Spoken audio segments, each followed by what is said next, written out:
Hi everybody, welcome. My name is Peter, and today I will be talking about an NES game from 1987 named Guevara, or Guerrilla Wars, as it was released in North America. The localization is an important aspect of this game's history. In Japan, the game was called Guevara. It was produced by SNK, who are the creators of Ikari Warriors and Metal Slug. The game is basically a copy of Ikari Warriors. It's a top-down shooter that involves a lot of different enemy formations, and you can collect different power-ups to power up your guns. The big difference between this game and Ikari Warriors is that you play as Che Guevara, and your goal is to defeat the Batista regime in Cuba. You can also have a second player that plays as Fidel Castro.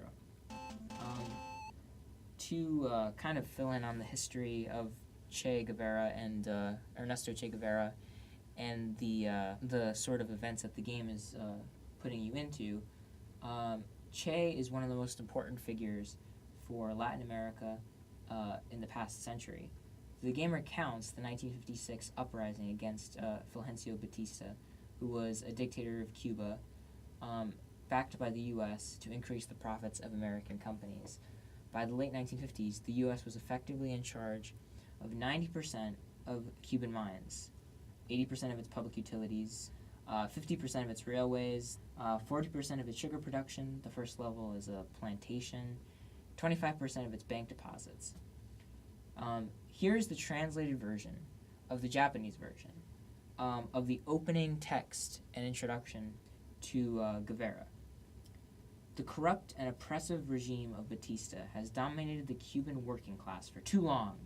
Take the role of Ernesto Che Guevara and Fidel Castro, and liberate the Cuban people from the domination of the bourgeoisie. Oh, and have infinite grenades. In this game, you have infinite grenades, infinite ammo, and infinite lives. The game's controls are the up, left, right, and down buttons to move, B to throw grenades, and A to fire your weapon. Like I said before, grenades are infinite, and your weapon has infinite ammo. You fight soldiers in green that toss grenades, shoot, drive tanks, jump out of trucks, fire rockets at you. You can fight helicopters, tanks, and a ton of other various weapons. The soldiers move in complicated formation, and typically at the end of every level, there are about 6 or 7 levels, you fight a boss. The bosses are similar to the soldiers, except they're way tougher.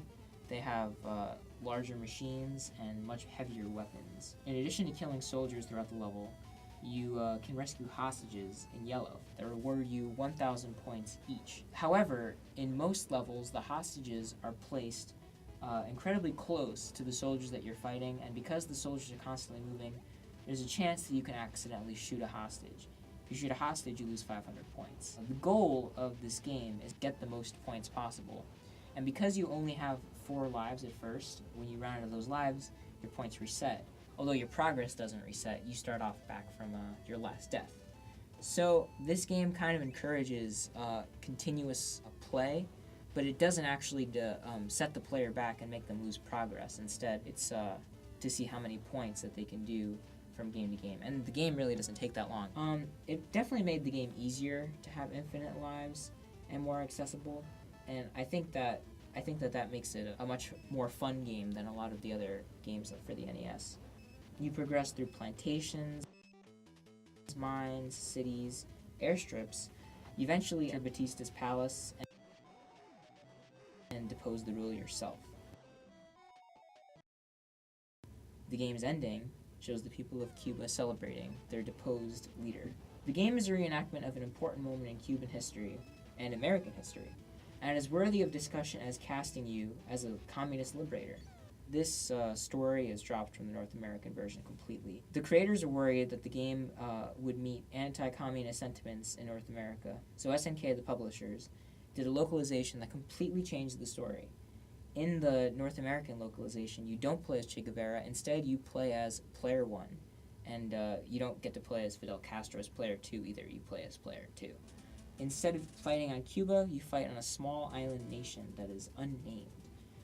Instead of fighting a dictator, you fight a corrupt king. However, they did not really bother to change any of their assets.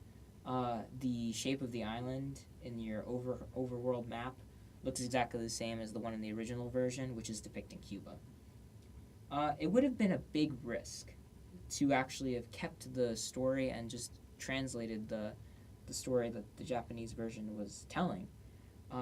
The game itself is really pushing the hardware. A lot of enemies appear on screen at once, doing complicated things. There's a wide range of gameplay mechanics, such as getting into tanks and shooting up people, the amount of weapons that you can pick up, and the amount of art assets is really something else, and really utilizes every single bit of the NES hardware. It would have been something else to have seen a game that casts you as a communist revolutionary fighting against a US-backed dictator in America in the 1980s. It would have been crazy. It's fun to play, and its legacy is a game that secretly had kids playing as Che Guevara on their color TV screens, sitting at home in America in 1987. It's definitely worth remembering.